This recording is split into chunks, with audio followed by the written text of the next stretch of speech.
Could China retake Taiwan without firing a single shot? In recent years, there's been growing speculation about a Chinese invasion of Taiwan. But while there's talk of amphibious landings, missile strikes, and even a full-scale war in the Pacific, could Beijing have another plan? What if it doesn't intend to invade, but instead surrounds Taiwan, isolates it, and slowly forces it into submission?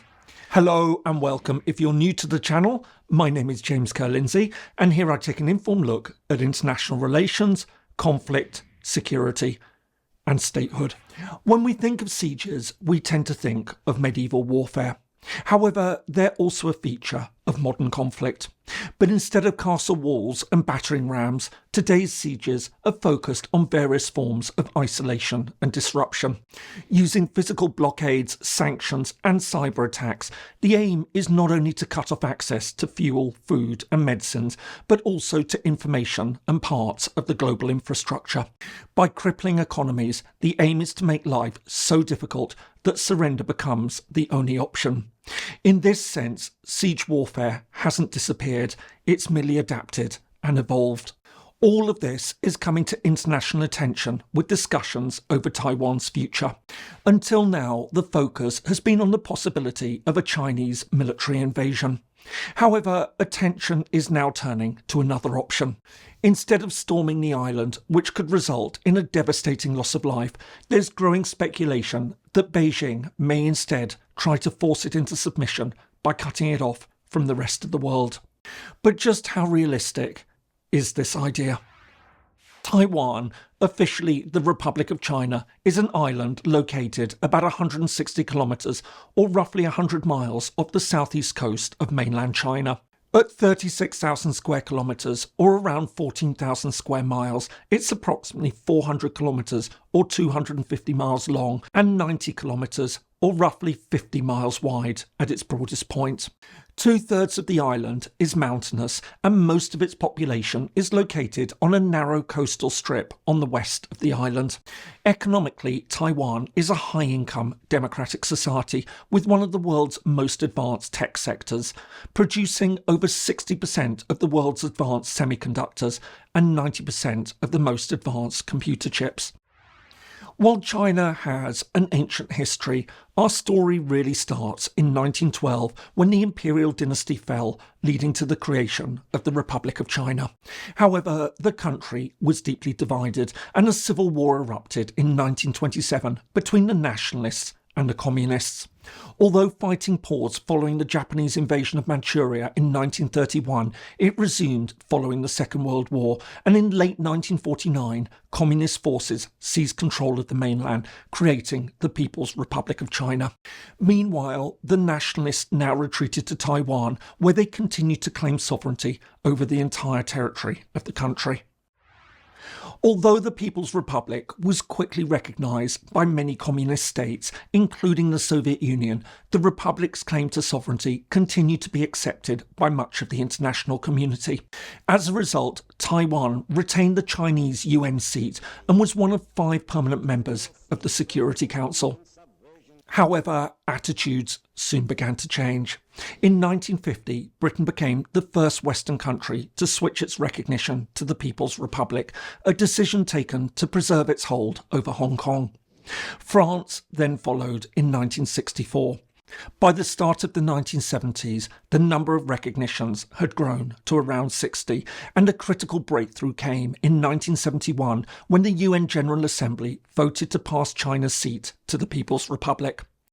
From there, more countries shifted their recognition, including the United States in 1979. Since then, most of the world has now switched. Indeed, today, just 12 countries still recognise Taiwan as the legitimate government of China. While the number of recognitions may have dwindled and Taiwan no longer represents a challenge to the People's Republic, it nevertheless remains a key national issue for Beijing. First, it remains an affront to China's sovereignty and authority. Beijing sees Taiwan as a fundamental part of the Chinese state, and while Taiwan has held back from declaring independence, it nevertheless acts like a separate state. Indeed, many states effectively treat it as such. Almost 50 countries, including the United States, Japan, India, France and Britain, have an unofficial presence in Taipei, the Taiwanese capital. Moreover, Taiwan is still represented in several international organisations and even competes separately at the Olympics.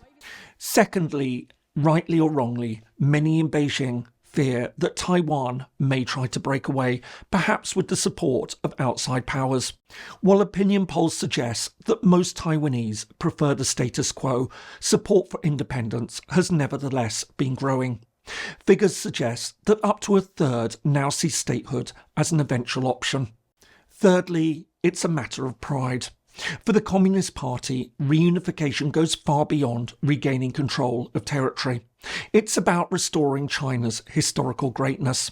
Allowing Taiwan to remain separate, especially given China's growing economic, political and military power, undermines the party's standing. Tied to this, and perhaps even more importantly, reunification has also become a personal mission for the Chinese President Xi Jinping, who's frequently expressed his wish to reintegrate Taiwan. And it's for all these reasons that China has vowed to bring Taiwan back under its control. But while the stated aim is to do this through peaceful means, Beijing has increasingly made it clear that it would be willing to resort to force if necessary. I hope you're finding this useful. If so, please do give it a like and perhaps subscribe to the channel if you haven't already. It all really helps. Thanks so much, and now back to the video. While the threat of force may seem relatively recent, it has in fact always existed. From the first creation of the People's Republic, China's communist leader Mao Zedong insisted that reunification was a national objective to be achieved by military means, if so needed.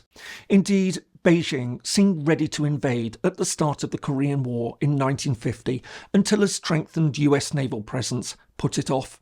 Since then, the threat has remained. While China's official position remains peaceful reunification, it's consistently reserved the right to use force, especially if Taiwan declares independence. However, until recently, few ever expected Beijing to resort to force. Although the United States officially maintains a policy of strategic ambiguity, it supplied Taiwan with significant weaponry, and many expected it to step in if China ever did attack. For these reasons, the prevailing view was that Beijing wouldn't dare launch an invasion. But this view has changed in recent years. As China's power has grown, Beijing's rhetoric has become more belligerent and its military activity has increased. Chinese warplanes now regularly fly in Taiwan's airspace and Chinese ships cruise in its waters. In addition, China has been expanding its military, building up its navy, developing long-range missile systems and training troops for large-scale amphibious landings. So, could China really invade? While it's certainly possible, it would be incredibly difficult and dangerous. Even with its military strength, a Chinese invasion would be a substantial gamble. Aside from getting hundreds of thousands of troops across a 100-mile strait that's often plagued by bad weather, it would require landing on a heavily defended and mountainous island. Even if the US didn't intervene to help Taiwan fend off the attack, this would be hugely challenging. On top of this, it would face substantial opposition.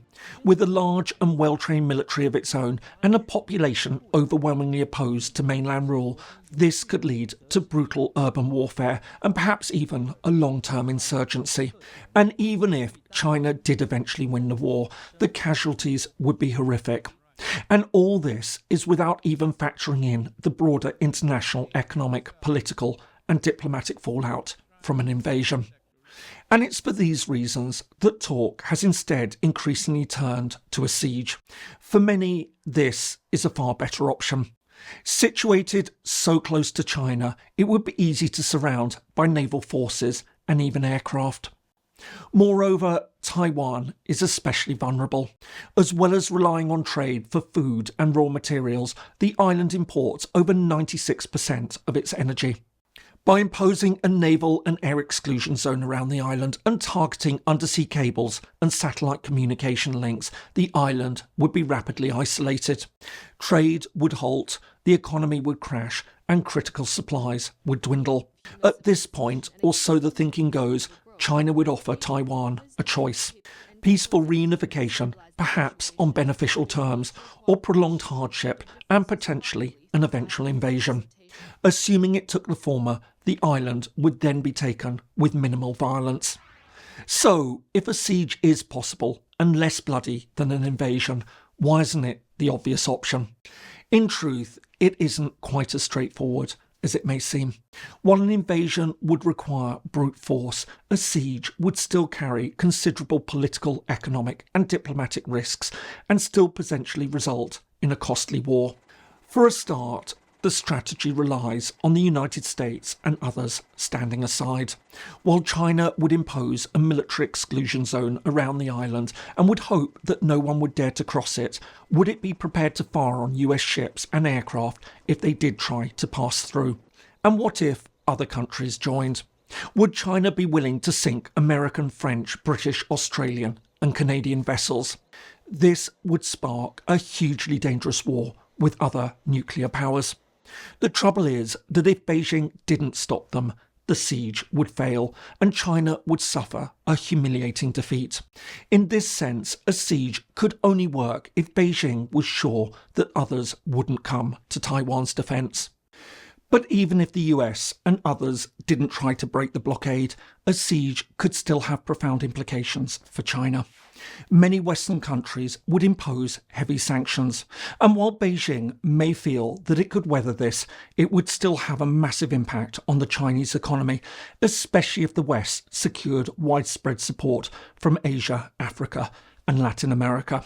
While China has built an extensive network of economic and political relations over recent years, would this really hold? China could find that while it's imposing a siege on Taiwan, it's under siege from large parts of the international community. And would Taiwan really be worth this price? Finally, what if Taiwan resisted? There are signs that Taiwan has been building up its resilience in various areas. It could potentially hold out longer than many expect. While Taiwan heavily relies on the outside world, the world also depends on Taiwan. As noted, it produces most of the world's advanced computer chips. A blockade would therefore have a massive global effect, not least of all on China, which imports many of these components. A prolonged siege could therefore spur global pressure on Beijing to relent. For all these reasons, while a siege may seem like a less costly or risky strategy than a full-scale military invasion, it isn't quite as straightforward as it may first appear. Like an invasion, it also carries significant dangers for Beijing. In fact, and paradoxically, it may be just as likely to lead to an international war than an attempt to take Taiwan by force. I hope you found that useful. If so, here are some more videos that you might find interesting. Thanks so much for watching, and see you in the next video.